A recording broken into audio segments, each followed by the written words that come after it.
One of the things that Devotions on the Hebrew Bible does is it brings out a point of Hebrew grammar or some feature of Hebrew language that you cannot get from just reading the English. So it explains this, but then there is also a devotional thought. This was one of the things that we wanted to make sure was present in the book. Everything had to, each devotion had to have a characteristic of the Hebrew language that you could not get from reading English alone, and it needed to have a devotional thought.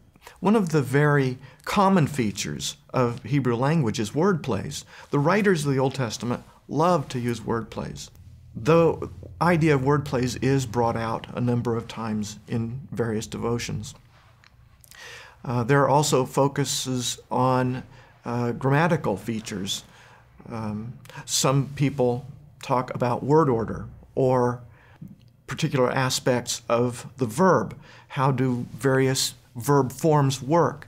Authors will talk about conjunctions or the function words that most people ignore when they read, but are very important for understanding the logical flow of thought of an author.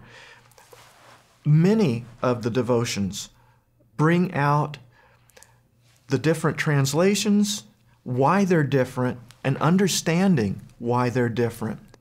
But knowing how those choices are made helps you to read with understanding, so you can understand your English Bible better.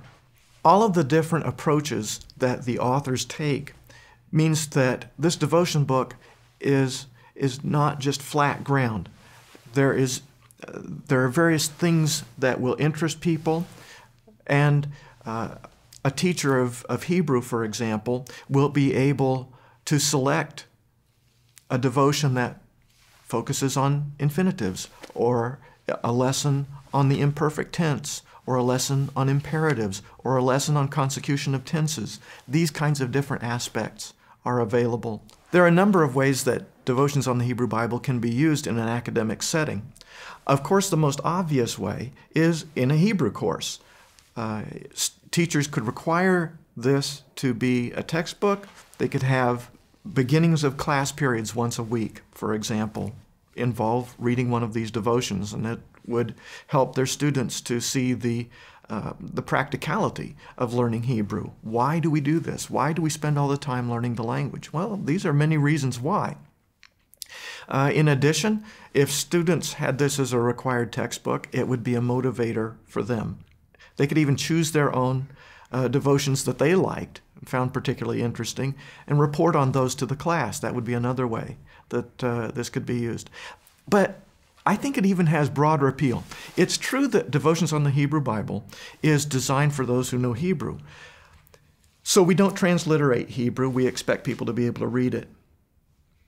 But teachers who teach courses in the English Bible or even Bible surveys would be able to have little nuggets that they could share with their classes. Even those who may not know Hebrew, I think, can benefit from reading this. They wouldn't be able to follow the technical discussions, but they could still benefit from some of the insights in a number of the devotions.